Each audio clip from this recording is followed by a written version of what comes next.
This episode of the Matt Feret Show is brought to you by the Brickhouse Agency. Brickhouse is a boutique independent health insurance agency that focuses on finding great Medicare coverage for folks across the country. Matt's wife, Nikki, is the heart behind Brickhouse. She's great at making confusing things clear and is passionate about helping people find a Medicare insurance policy that suits their individual needs. To schedule a free one-on-one appointment with Nikki or a member of her team, head on over to brickhouseagency.com or simply call 844-844-6565 and someone will help you schedule a phone call or a Zoom meeting. The consultation is free because the insurance companies pay Brickhouse, not you. There's never any pressure or obligation to enroll. Your clearer, simpler Medicare journey is just a call or click away. brickhouseagency.com. Affiliated with or endorsed by government or federal Medicare program. Contacting Brickhouse Agency, LLC will direct you to a licensed insurance agent. Hello everyone, this is Matt Feret, author of Caregiving, Insider Guide to Welcome to another episode of Matt Feret Show, where I interview insiders and experts that are like Matt, successful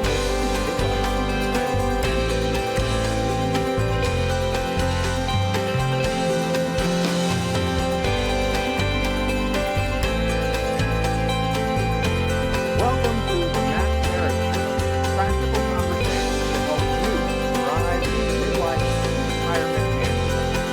I'm Matt Feret, author of books and courses on Medicare and Social Security, and a former healthcare executive with decades of insider experience. I use that experience to help people make clearer, smarter decisions in health, wealth, lifestyle, and parenting. Each week, I sit down with experts, insiders, and fascinating people to explore what it really takes to thrive, finding purpose, building stronger relationships, and creating a sense of meaning and community in the second half of life. Together, we'll light the path towards your wealth, wisdom, and wellness. Welcome to the conversation. Everybody. Well, before we start this episode, just a really quick note. Today's conversation involves care systems and business leadership. And while my guest today operates in the UK, where healthcare and long-term care are structured differently than in the US, this is not a policy or a cost comparison episode. No, what's good, better, best, worse. This is a conversation about how care is designed, how it's delivered, and how it's experienced, and what families everywhere can learn from systems that actually work. My guest today is Amrit Dhaliwal, CEO of Walfinch, one of the UK's leading home care organizations. Amrit's work sits at the intersection of entrepreneurship, caregiving, and then wellness. Building care models that allow older adults to stay supported in their homes while creating stability for the people providing that care. While Amrit has scaled a franchise network, today's focus isn't franchising. It's what happens when care is built with intention, integrity, and adaptability in mind. So with that, Amrit, welcome to the show. That was a lovely intro. Thank you for having me on the show, Matt. Pleasure to be here. So happy you are. So before Walfinch, your background was in hospitality. What did that world teach you about people and service and responsibility that you've carried over into healthcare? Yeah, it's a really interesting thing because I'm Indian by origin and raised as a Punjabi, and one of the cultural things is service certainly to older people, that kind of respect for older people. And, you'll often find people of my cultural background that, have 2-3 generations in one household around the world. And then you take that into hospitality, where it was all about, well, how many times has the phone rung before you picked it up, and how straight is the knife, and how clean are the bottles of wine on the shelves, and really thinking about all of the things that someone might touch, feel, or look at. And when I came into home care, I came in as a franchisee of a different brand, and I just remember thinking, wow, service in the sort of general sense wasn't really a thing. Yes, we turn up on time. Yes, we, try to provide a decent service, but actually thinking about it as, a 5-star hotel and thinking, well, okay, is this a 5-star hotel? Are we giving a world-class service? And you're programmed to think like that in a restaurant business. Have the kitchen on display and make sure that actually the chef is covering his beard or whatever it might be. And so I really came into home care and franchising, and I really thought about it. And I thought, gosh, if every single touch point was like a restaurant, and it was, everything you touched and felt was, the paper was thicker, the phone rang fewer times, whatever it might be, that all of the things, all of the auxiliary things outside of the care were just lux. It would just make you feel a very different way, I think, as somebody that's guilt-ridden and buying the service in the first place. When you were describing that, it immediately hit home with me. What your experience must have been, because in my experience, home care, in-home care, kind of assisted living, whatever phrase you want to use, and whatever stage the patients are typically in, and that the caregivers are doing, it's almost like they're looking for the least offensive out of all the options, or the least worst behavior, right? If you need a memory care unit, the question is never, well, where does my loved one get the extra thick napkins and their forks are aligned and the staff is taking care of every one of those minute details that shows excellence in service? It is, what is the least bad option, or the least potential bad option that I'm getting? And without naming the prior franchise, and nor am I making the equivalence there, you were a franchisee, and you must have seen something along those lines that made you go, wait, this is reversed. We're filling a need first and then just trying to fit in some service, but let's start with service to fill a need. What did you experience as a franchisee that you've now flipped on its head as a franchisor in this space? I suppose the best way to think about it is when I think about the story of 11 Madison Avenue, and the kind of, at one point it was the number one restaurant in the world, and the chef there, whose name I've now forgotten, took his whole team to I think it was Noma at the time, which was then the number one, and said, right, everyone's going to have this wonderful meal, and we're going to have a debrief at the end of it. And at the end of it, he says, what did everybody like? And everyone went around and said, well, this was good, that was good.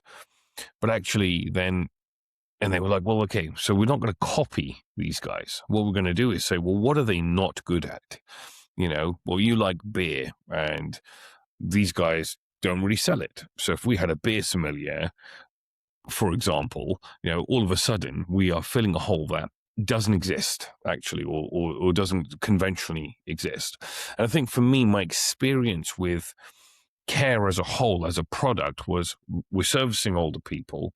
No one really worries about it too much. It's not like your children in nursery, because actually you will pay extra. You'll make sure that it's all organic food, and you're getting 3 pictures a day, and there's a lovely app, and it's all really, gosh, it's my child at nursery. But with your parents, it's cool. Are they okay? Great, fine. That's okay. And because the product doesn't really exist, frankly, that kind of luxe service product, historically, anyway, didn't exist. And I think that for me, I thought, well, there's the gap. The gap is actually when you are purchasing this service, you are riddled with guilt. If I was even now purchasing care for my parents, I'd feel very guilty that, well, I'm not there giving up my day job and taking care of them myself. Obviously that is impractical, but it's how you feel. And it's like, well, okay, so to help not only have a better quality lifestyle for that individual, that service user, what about the family around that, and sort of helping to remove that guilt piece with them, and saying, well, actually, yeah, the extra thick napkins or whatever it might be, or great. Here is the menu for Betty this week, and so on. How far can we go with that? What can we leverage? And I think for me, what I saw was it just wasn't a thing. And if I look at it nationwide, if I look at certainly 10 years ago, and we're talking nationwide, internationally as well, it was provide a good quality service.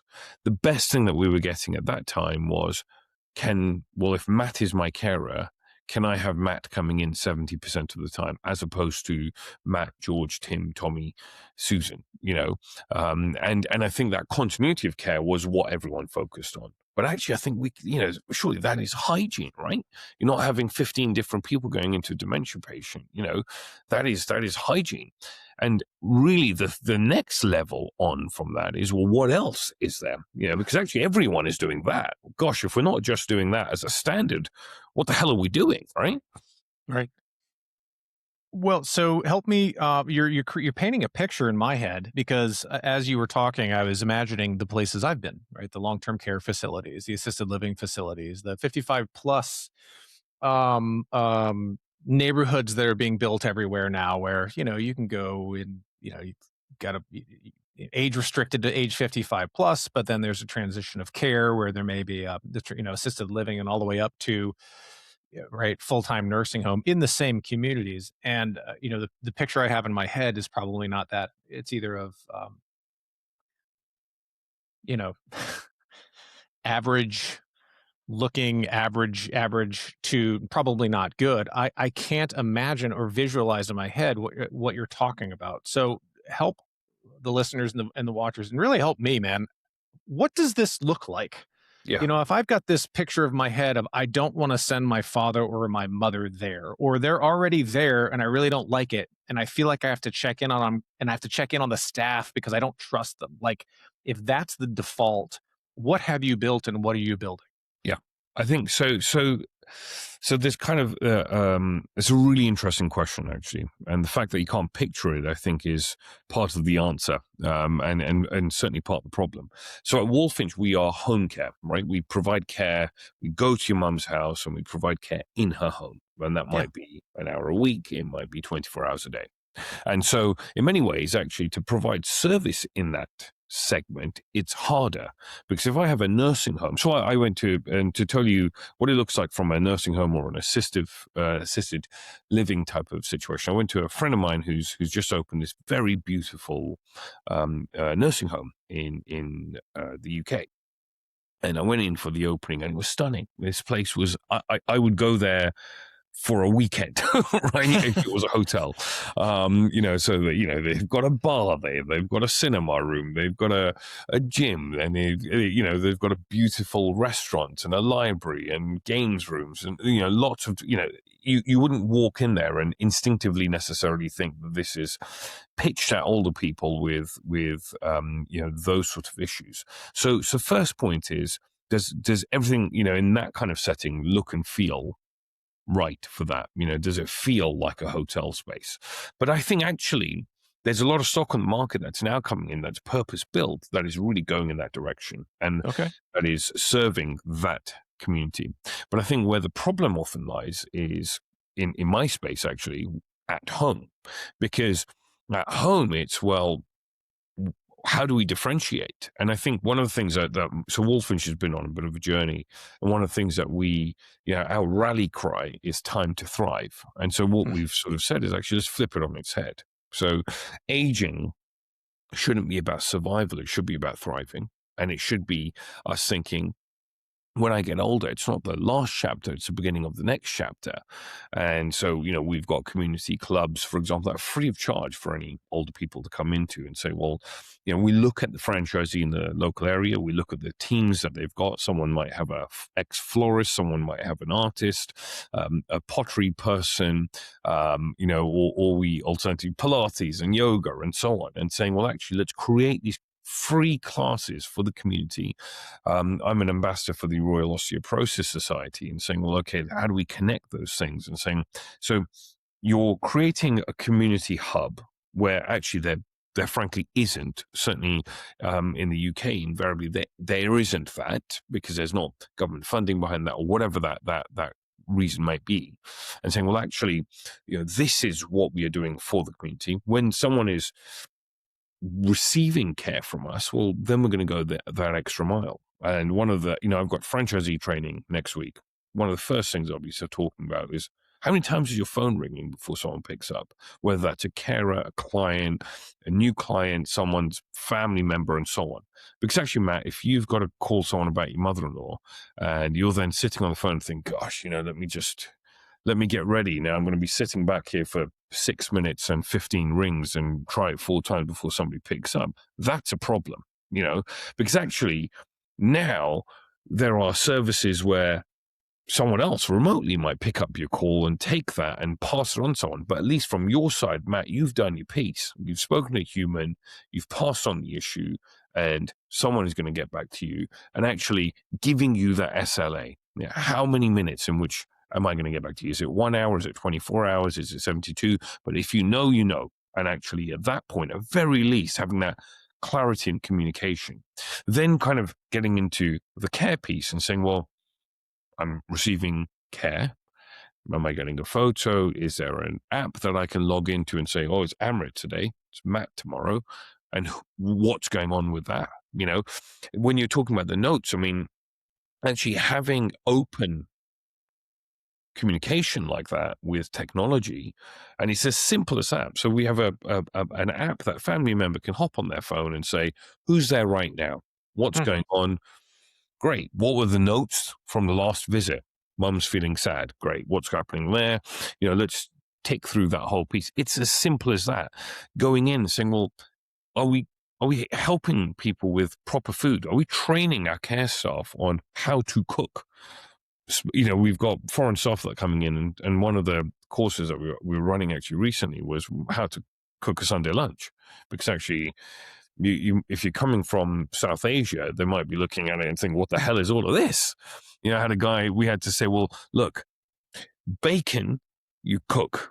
Parma ham, you don't cook, and it's kind of going through that whole piece and saying, well, it's really going down to the basics and saying, well, what is it that Matt wants, Matt's mum wants, really digging in. And then talking about, well, actually, Matt's mum might say, I'm not going to put my clothes on and do my own buttons, but we're going to really promote that independence piece, because what we want is manual dexterity. We want her to rise and walk. In 10 minutes of the visit, it's going to be activity, whether it's Scrabble, walking to the post office, whatever it is. We want to keep her energetic and active.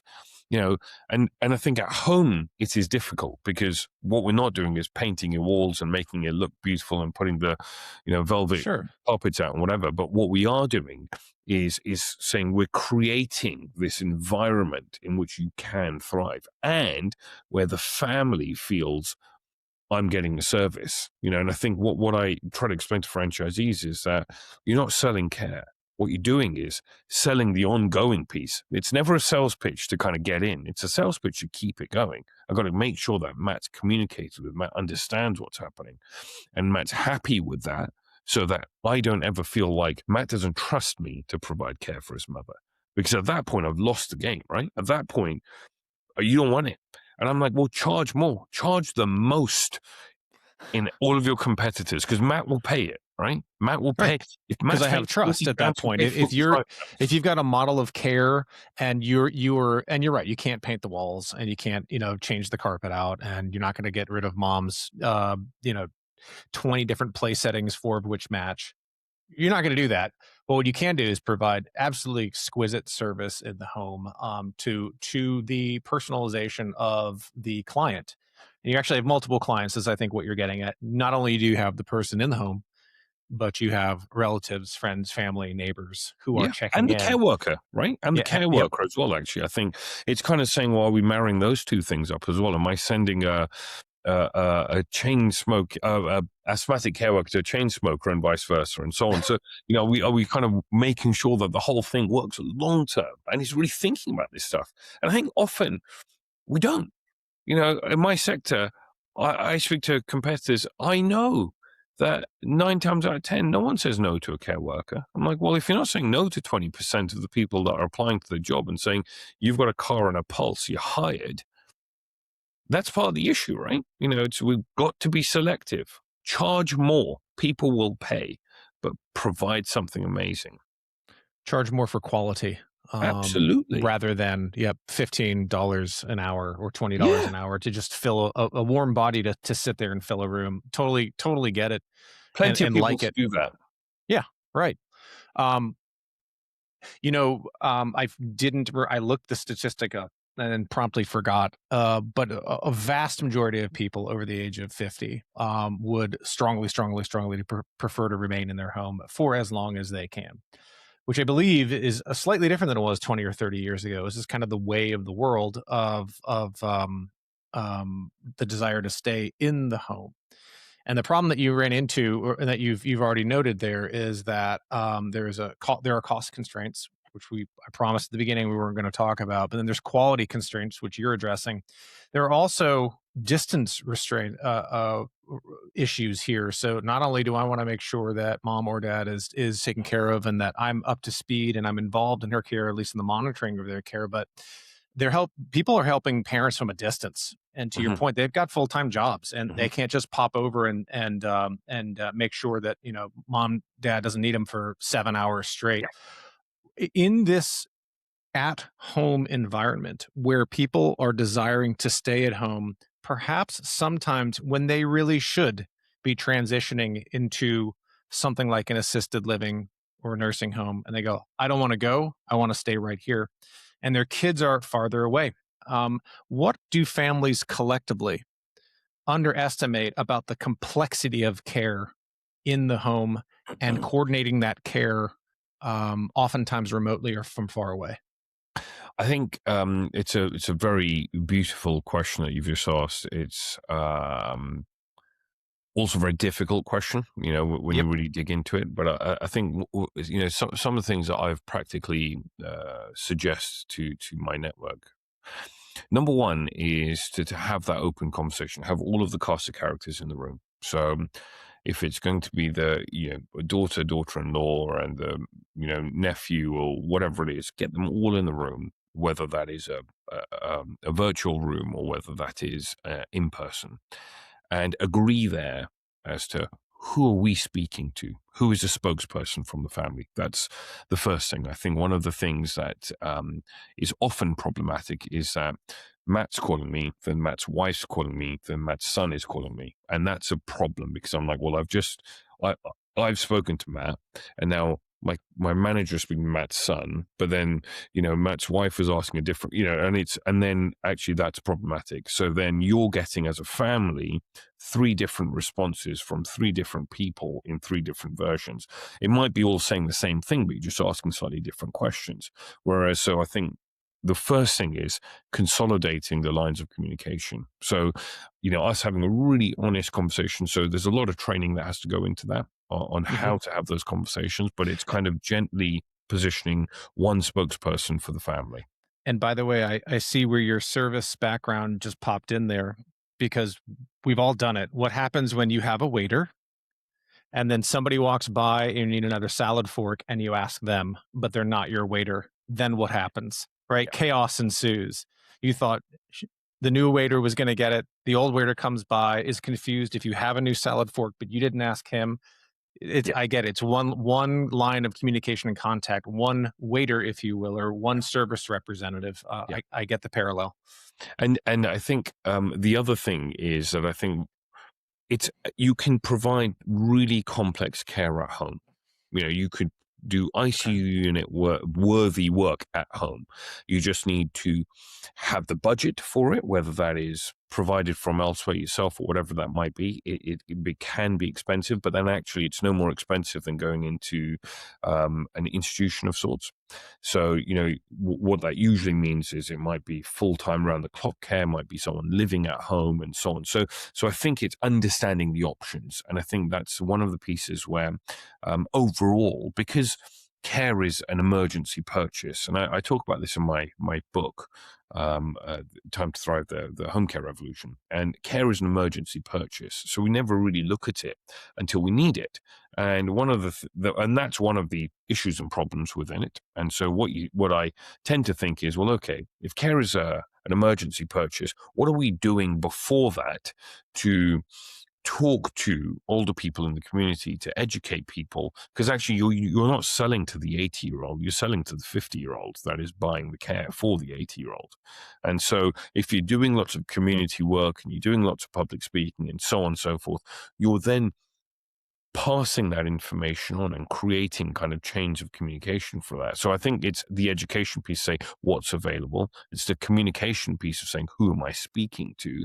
And then really kind of getting into it and saying, well, one of the really interesting things, if probably in most businesses, but certainly I know that this is true in the social care sector, the longer you have a client, the happiness scale on average will start to dip.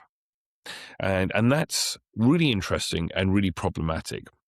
And the reason for that is that if I'm taking your mother on as a client, I'm going to give you lots of attention today, tomorrow, next week, for the next 3 months while we're setting this thing up, getting it humming.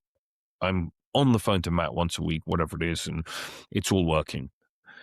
After 3 months, it's working. Matt's happy. Matt's mum's happy. The carer's happy. It's the same carer kind of going in. Things are just chipping away. And it all kind of works. That sounds like it works. It works. You're saying it doesn't always in the long term. Well, I'm saying it works, but I'm saying that the happiness scale drops. And so because I stopped speaking to you and I stopped communicating with you as much, and then I'm talking to you once a year or twice a year or 3 times a year, as opposed to, that much more frequently. And so I think one of the things that we then try to implement is having regular fixed communication with the family and saying, well, just because someone's been receiving the same care for 4 years, doesn't mean that Matt doesn't need that check-in, that pickup. And so it's then saying, well, Matt, how often do you want us to communicate with you? How do you want to be communicated with? Is it, do you want a voice note? Do you want an email? Do you want a text message? Do you want to just look at the notes? How do you want that? Do you want face-to-face? Great. Okay, I want a voice note every 2 weeks. Great, cool. Let's get that. Who's going to do that? Let's make that someone's role. Is it that you want a face-to-face? Great, Matt. Well, actually, here we go. We could probably do 4 of those a year or 6 of those a year or whatever it is. So should we fix? Boom, boom, boom, boom, boom. Put those dates and frequency in. It's understanding how you want to be communicated with, then saying, how does it work for us? Managing those expectations and actually then doing that. Because actually at that point, not only am I going to inform you of, well, there's this deterioration happening with mum over here, and I think that the care needs changing and so on. And so can we implement this?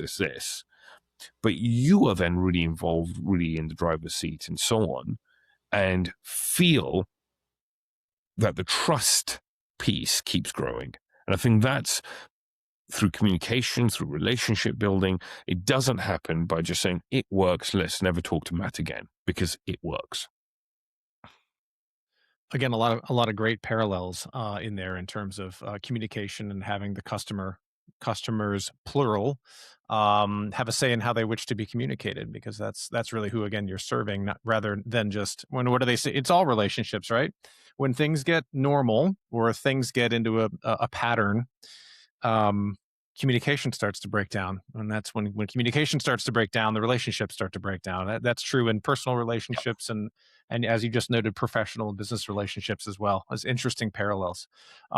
Let's go to the business side of this. Just really, let's pivot that way. So I understand why you got into it and the background you bring, and you're filling a gap in the market that is very obvious to me and probably everybody else listening and watching in terms of the home care piece. And then there's scaling, right? So I wanted to get into your ideas and thoughts around scaling this, because there are plenty of franchises for sale here in the United States. You can look up them all and say home care franchise, and there's a billion of them. Just like burger restaurants over here, there's a bunch of them. And I guess it's a business opportunity for a franchisor or a potential owner. Yet one thing is really clear about most franchises, and it delineates a McDonald's from I don't know, pick another fast food chain that isn't as successful as McDonald's. And that's leadership. And that's purpose. And so you've mentioned training and customization and communication, all those things. But from your standpoint as a owner of a multi franchise system, how do you ensure that scale doesn't break your customization? Yeah, I think it's an interesting question, and it's something that we are constantly looking at and working on. I think that, speaking frankly, I think the UK and US is slightly different in terms of an established business here. In the franchising space might be sort of 200 odd locations, whereas in the US that might be 600 or 700 locations. So actually holding on to the scale and the quality is that much easier for us, just purely out of the size. But I think that even when we do kind of come across a pond and do all of that, it all comes down to systemization. It comes down to saying, well, what are the trigger points? So have I got a scoring metric that is coming in and saying, well, okay, I'm training each member of the franchise network and their teams to say, this is what good looks like.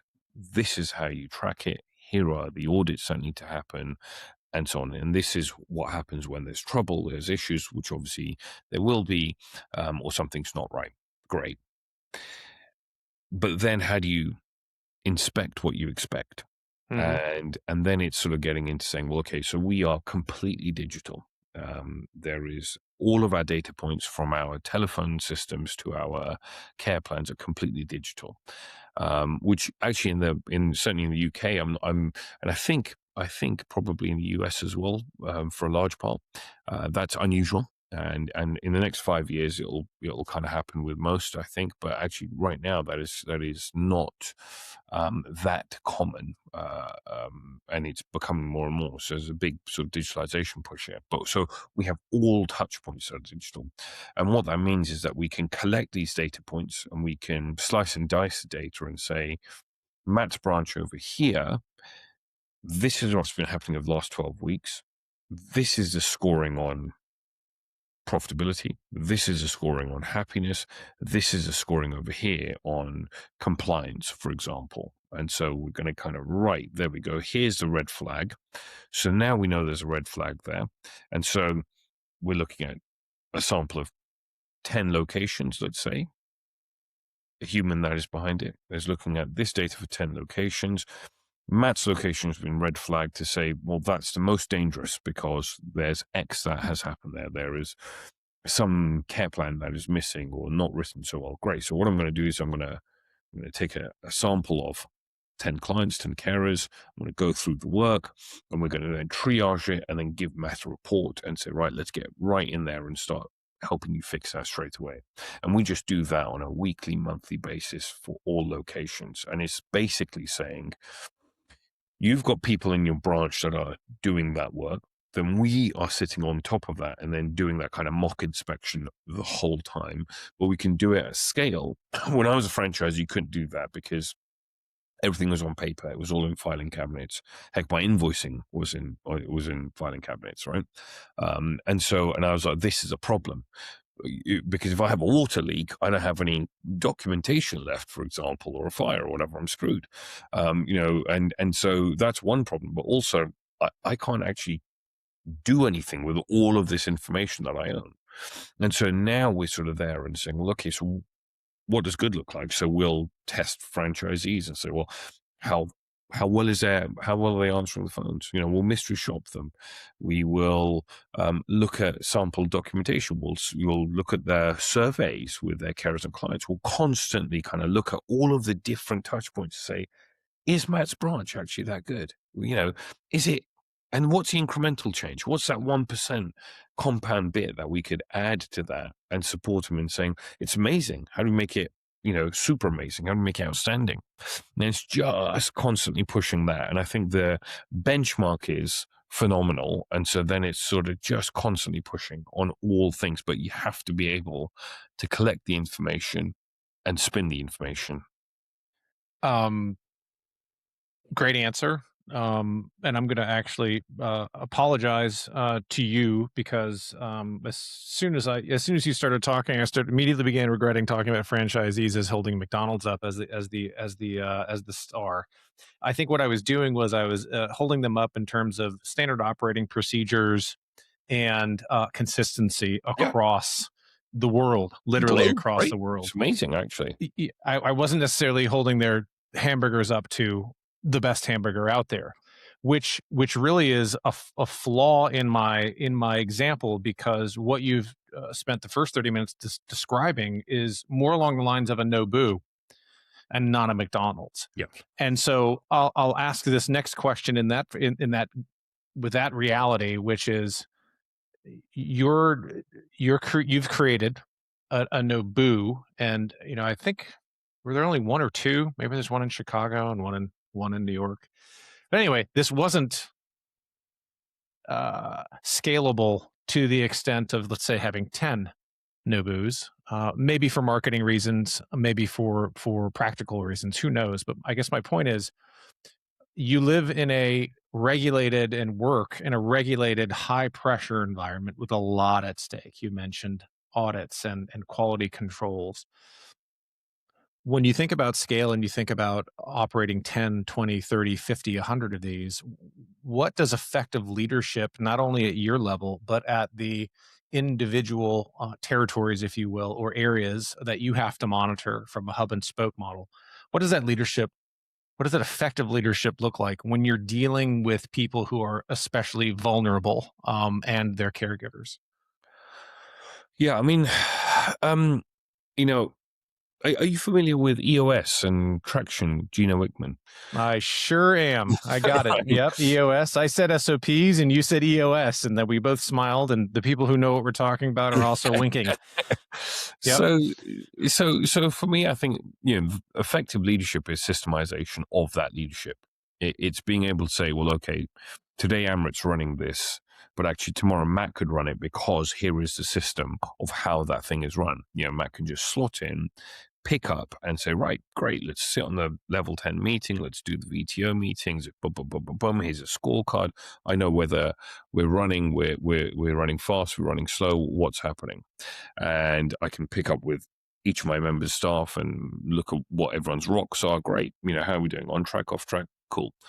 And I think for me, I've gone through many iterations of leadership, and I'm a big believer in that kind of John Maxwell 5 levels of leadership type stuff, of really kind of getting to know people and getting under the hood with it, but also, and I'm just sort of name dropping various books and authors, and I think some are quite useful here. But I think they're good ones, though. You're 2 for 2 in my book. Keep going. So you got sort of Daniel Pink, and really talking about drive and thinking about, well, what, certainly in my space, a care worker, they're not being paid £100 an hour, but actually, what is the motivation behind that, and who am I hiring? And what do they get? So really kind of getting into that whole space and saying, well, okay, am I hiring the right people? That kind of Jim Collins type stuff, right people on the bus, and so on.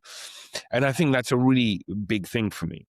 So I've been on this renaissance with my team over the last 4 years, where we sort of started and said, right, okay, actually what I need is amazing people. And then I just worked through that, and I've hired phenomenal people in the senior leadership team that have got more experience than I have, that are better than I am on their piece of the work. And my job is to kind of say, right, am I allocating the resources in the right place? Am I coaching you in the right place? And then, for me, I think if you do that, if you hire phenomenal people, and often what that has meant for me is you're kind of hiring great people before you can afford them and before the business kind of needs them. And it's just before, and you're hedging your bets, and you're saying, well, okay, I'm going to hire this person because actually they're a real stretch, but they're really amazing, and they'll change a game. And then it's the next, and then the next. But if everyone is an A player within your organization, I think that tremendously helps, because actually then what you're not doing is constantly managing out, dead wood.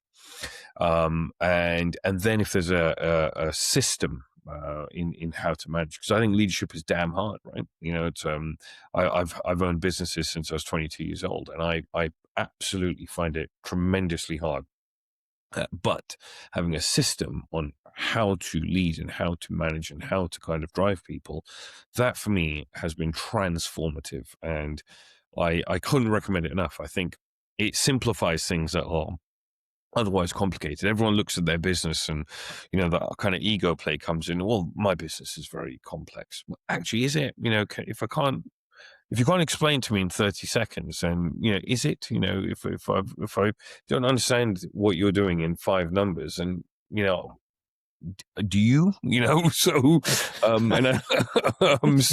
I think it's, and that always stresses me out when you've got like external consultants that come in. And I was working with someone a while back, and they're like giving me all of this stuff. And I was like, that's great. I'm a super simple guy.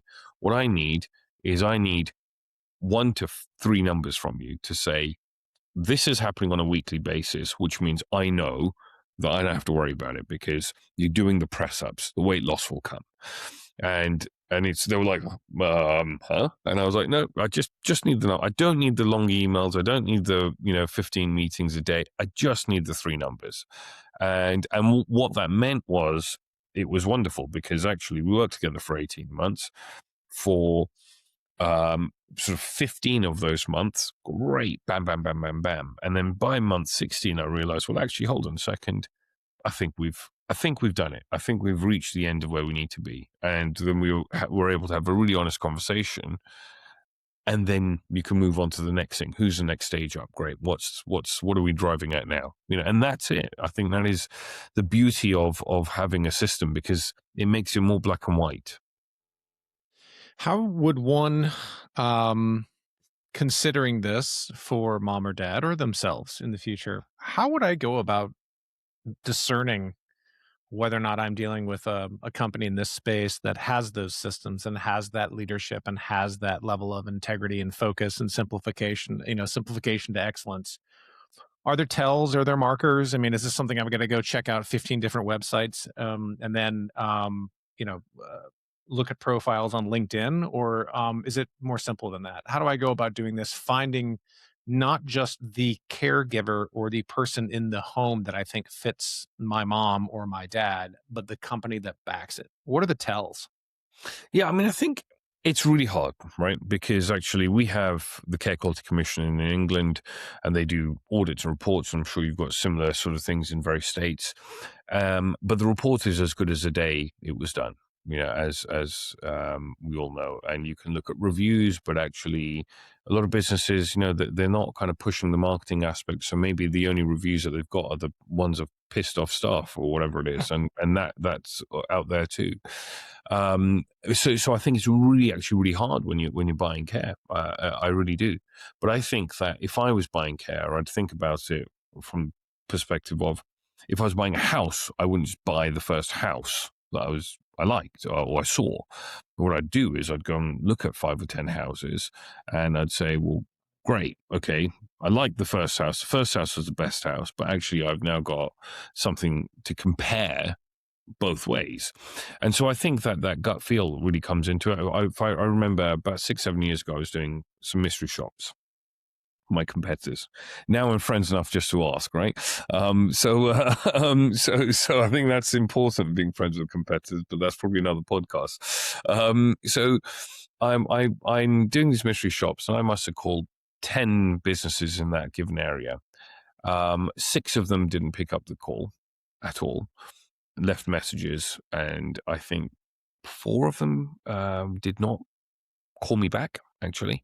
And Step 1. 4 of them failed step 1. Yeah, well, exactly. Which is, I have money, will you call me back? And 4 failed. If you take it into perspective, you think, well, actually, each phone call might be £20,000 to your business, or whatever it might be. I mean, that's, it's significant, right, for each call. The 2 that I did end up speaking to, one of them just don't have capacity. Bam, put the phone down, didn't take my details, no signpost, not interested. And then the other one was fine. It was okay, and he was a nice guy. We spoke, and so it was fine. Out of all of those, one of them that called me back, actually, so I never liked the kind of no one answered, but putting that aside, he was very good. And actually, it was so good that I actually went up and met with him, and we became friends later, and there was lots that we learned from each other. But he was gave me, spent the time on the phone, understood the issues and whatever, and we dug into it. And I thought that is really interesting. But that is so rare, that was 10%. And actually, I left a message. Most people don't, they'll just bam onto the next one. And so he may not have had that opportunity. So I think what I'm trying to say is, get yourself in front of at least 3 care companies, have a meeting with them, ask the same questions, and, really vet them like an interview.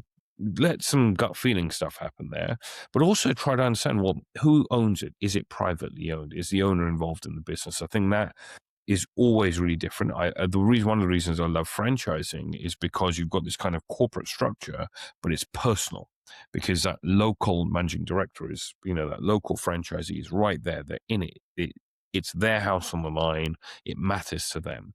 And I think the other thing that if you are able to do, I would love to understand, well, can I speak to a couple of your staff, to a couple of your clients?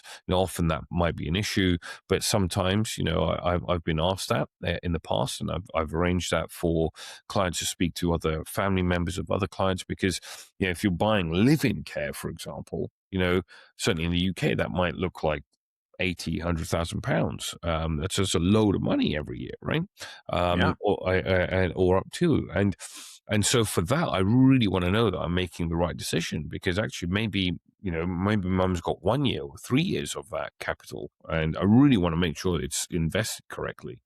So I think, asking the right questions, allowing the gut feeling thing to happen, but also looking at all of the information and not just going off, one piece, because you might have an agency that is not good online, right? They're not good on the socials, and someone slated them, great. But you pick up the phone, bam, they answer the call. I don't have capacity to provide care, but here are 10 things that your mum could do. Also, I've got a buddy over here that has a competitor of mine. They will have capacity, or I can speak to them, and so on and so forth.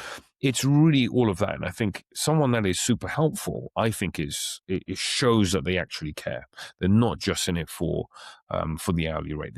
It matters to them that the whole thing, it goes somewhere. And so I think there's a lot of that kind of thing, and it's all of those touch points, and it's all the soft stuff. Well, beautiful answer. And I think you probably answered this last question of mine, but if you want to expand or expound upon what you just said, for families listening who know these conversations are coming up, but they haven't started them yet, what's the smartest first step for them? I think internally have the conversation with the family, right? And I think that look at all of the stuff, while parents, and this is to parents as well, when you're younger, have the awkward conversation. Ask older people, well, how do you want to age? You want to be at home? Do you mind being in an institution if you don't have capacity and so on? Like what do you want, first of all? Where does the money sit? Is there insurances? Is there any of that kind of stuff? I think really understanding all of those things and having the awkward money conversation as well, I think is really important. Any power of attorneys and so on that could be done so that they are done while people have capacity. Really get into that. And then think about the longevity aspect of it and thinking, well, okay, how old is my loved one? And so really what is the long-term planning here? Financially planning that and working with agencies. I mean, there are some great agencies out there that will work with you on the financial planning and saying, well, okay, I can afford to do X, right? And I can afford to do that 5 years or 4 years or 10 years. And then it's kind of working through that with the inflationary increases and so on and so forth. And I think that, for me, I think the first step is planning. I feel it's such a huge investment for a family because even at 20 odd thousand pounds a year over 5 years, that's a lot of money that it's going to be happening and you're parting with. And that usually will just increase because someone's needs are going to increase and so on. I think also if somebody says, I don't want any care, or I don't need any care, start that conversation earlier, start it as companionship, start it as, cleaning or whatever it is, and just get them engaged in that process. I tell you right now, I don't want care myself. I want to be at home and I want to grow old and I want to, and I'm going to say, well, I can do do it all myself, right? I totally see that. I'm seeing the independent, and what my loved ones will need to really do is work on me for that, right? And so, well, actually, okay, well, how about a cleaner, right? How about a PA? How about someone just drives you to stand outside the gym for once a while, and we can just build that up. And I think it's just taking baby steps with it and building that whole thing up. And everyone's MO is to say, no, I don't need it, because actually there is some pride there as well, saying, I Sure. don't want. It's pride in agency and independence, and no one. I mean, I don't know anybody that ever wants to give that up. Yeah, absolutely. This has been a really good conversation, and I really thanks for following my winding and weaving in between caregiving and the people actually receiving care in nursing homes and in-home care, and then getting into the business behind it and the approach. But it's a fascinating story and a really nice perspective to hear, other than the rote, how is it done, how much will it cost, how do I get this done and not mess up, right? Yeah. This is actually the other side of that coin, which is, no, how do we actually make this a really impactful, personalized, dare I say premium, dare I say luxurious experience to the greatest of our abilities. And that's a nice way of thinking about it. And I wish you all the luck in the world and all the success in the world. And when you come over on this side of the pond, come on over, man. We need you over here. Tell everybody how to find you, how to find your book, how to find how do people read more and learn more about you. No, great. Well, I'm super easy to get hold of. So my book is on Amazon. It's called Time to Thrive: The Home Care Revolution. I'm on LinkedIn as Amrit Dhaliwal. I'm on Instagram as Amrit Walfinch. My YouTube channel is Amrit the Walking CEO with dashes all along. And Walfinch Franchising is a website, and there's lots of free content and events and lots of talks and pods and all of that. So, but yeah, so looking forward to speaking to lots of different people, and also just to help signpost, right? Yep. I will put all of those links and everything on the episode's homepage on the mattferetshow.com. So if you didn't write it down or didn't hit rewind fast enough, you're 15 or 30 seconds at a time, don't worry, it'll be on the webpage.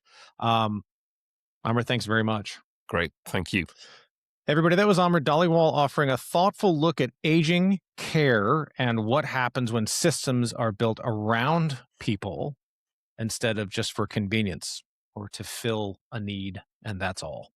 No matter where you live, aging eventually becomes a family issue.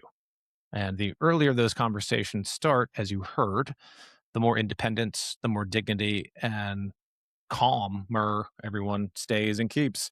If this episode gave you a new way to think about caregiving or planning ahead yourself, share it with someone in your family, because these decisions are easier when they're not made alone. As always, here's to your wealth, wisdom, and wellness. I'm Matt Feret. Thanks for listening, and I'll see you next time. Thanks for joining me on the Matt Feret Show. If you enjoyed today's conversation, please share it with a friend and subscribe on Apple, Spotify, and YouTube. If you're on Apple or Spotify, a quick rating or review really helps more people discover the show. For more resources, visit themattferetshow.com and sign up for the Matt Feret newsletter. And if you or someone you care for needs Medicare guidance, book a no-obligation consultation at brickhouseagency.com. Helping people make smarter choices as they age is my passion. This show is here to light the path towards your wealth, wisdom, and wellness. Thanks for being a part of the conversation.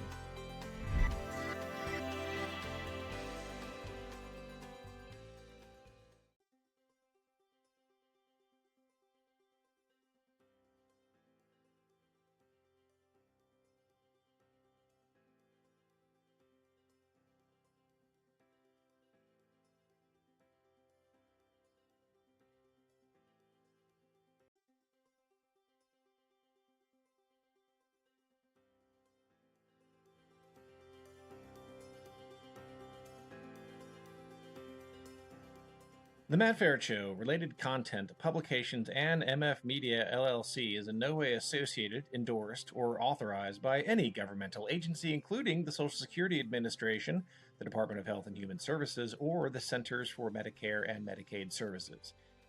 The Matt Feret Show is in no way associated with, authorized, approved, endorsed, nor in any way affiliated with any company, trademark names, or other marks mentioned or referenced in or on The Matt Feret Show. Any such mention is for purpose of reference only. Any advice, generalized statistics, or opinions expressed are strictly those of the host and guests of The Matt Feret Show. Although every effort has been made to ensure the contents of The Matt Feret Show and related content are correct and complete, laws and regulations change quickly and often. The ideas and opinions expressed on The Matt Feret Show aren't meant to replace the sage advice of healthcare, insurance, financial planning, accounting, or legal professionals. You are responsible for your financial decisions. It is your sole responsibility to independently evaluate the accuracy, correctness, or completeness of the content, services, and products of, and associated with, The Matt Feret Show, MF Media LLC, and any related content or publications.